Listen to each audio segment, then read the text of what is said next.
Adam Isaac is no stranger to the spotlight. As a finalist on television's The Voice in 2012, he sang to millions of viewers and worked with Sir Tom Jones. But his latest performances have been particularly special. The 39-year-old has spent the past 2 years battling severe kidney failure and is waiting for a transplant. Yet Adam has continued with his singing career between dialysis sessions, entertaining guests at Wimbledon and the Epsom Derby.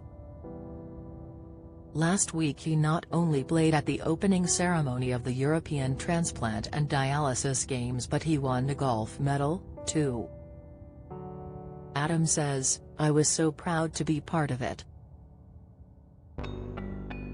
Music has helped me through so much, so I found it very emotional, seeing all those people with various medical challenges, from different countries, with big smiles.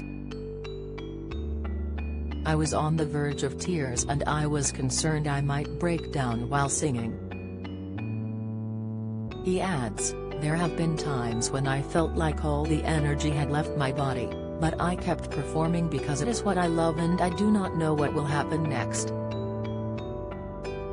Adam inspired one of most memorable moments from the first series of the BBC talent show as his blind audition left Sir Tom and fellow coach Will. I am competing to be his mentor. They even resorted to name-dropping their work with Elvis Presley and Michael Jackson in a bid to sway his decision. Yet a decade later, his life is more dramatic than any primetime show. After Adam was diagnosed, his mum Sue offered him one of her kidneys. She was a good match and was all set to donate until disaster struck. He explains, "In the last round of tests, they found a tumor on one of her kidneys. It meant she couldn't donate, she was devastated. But the most important thing was they got rid of her tumor. If it wasn't for those tests, they might not have found it in time." When Adam, from Sonning Common in Oxfordshire, developed itchy, dry skin 5 years ago, he assumed he had eczema. In reality, it was the first sign of kidney failure. By the time he went to A&E in December 2020, he had crippling fatigue and headaches that he believed were caused by a dental abscess. He was diagnosed with IgA nephropathy, a disease caused by a buildup of antibodies that left his kidneys badly scarred and functioning at just 8% of their normal capacity. Adam says, "I heard one young doctor say it looked like I needed dialysis and a transplant. My blood pressure was so high that if it carried on I would have been at risk of having a stroke." He spent 10 days in hospital, returning home for Christmas, but could not see his family in Devon until March due to lockdown.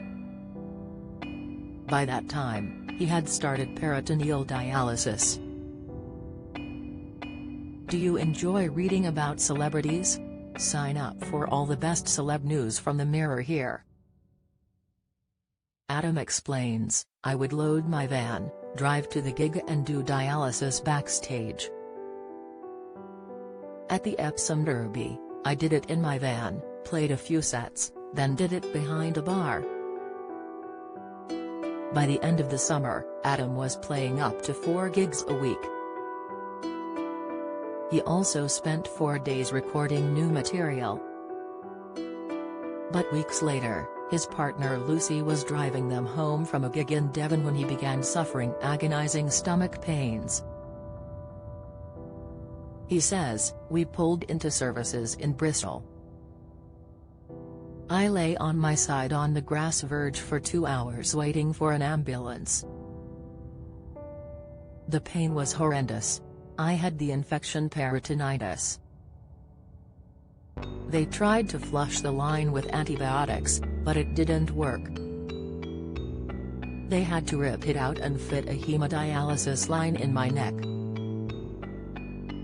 Adam now attends hospital 3 times a week but keeps performing. He says, "I played at Rewind Festival at Scone Palace near Perth in Scotland a few weeks ago.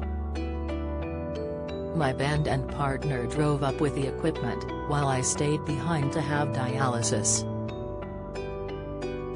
I then flew to Scotland, got a taxi and was on stage an hour later."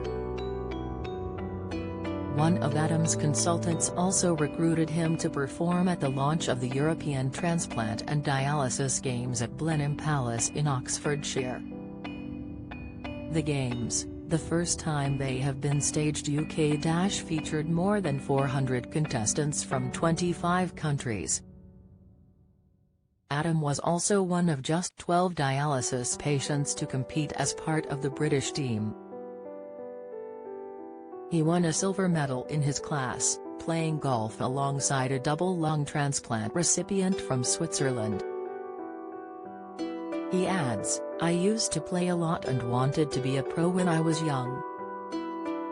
But I was a bit nervous as it was 4 years since I had played in a competition. It was a surprise to win a medal. More importantly, it was inspiring to hear the experiences of transplant patients. I hope I don't have to wait much longer for a transplant. It would be nice to have a break from dialysis and focus on my music." For more information about the Games and organ donation, visit transplantsport.org.uk/event/European Transplant Dialysis Games.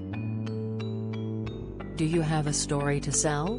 Get in touch with us at webcelebs@mirror.co.uk or call us direct 0207 29 33 033.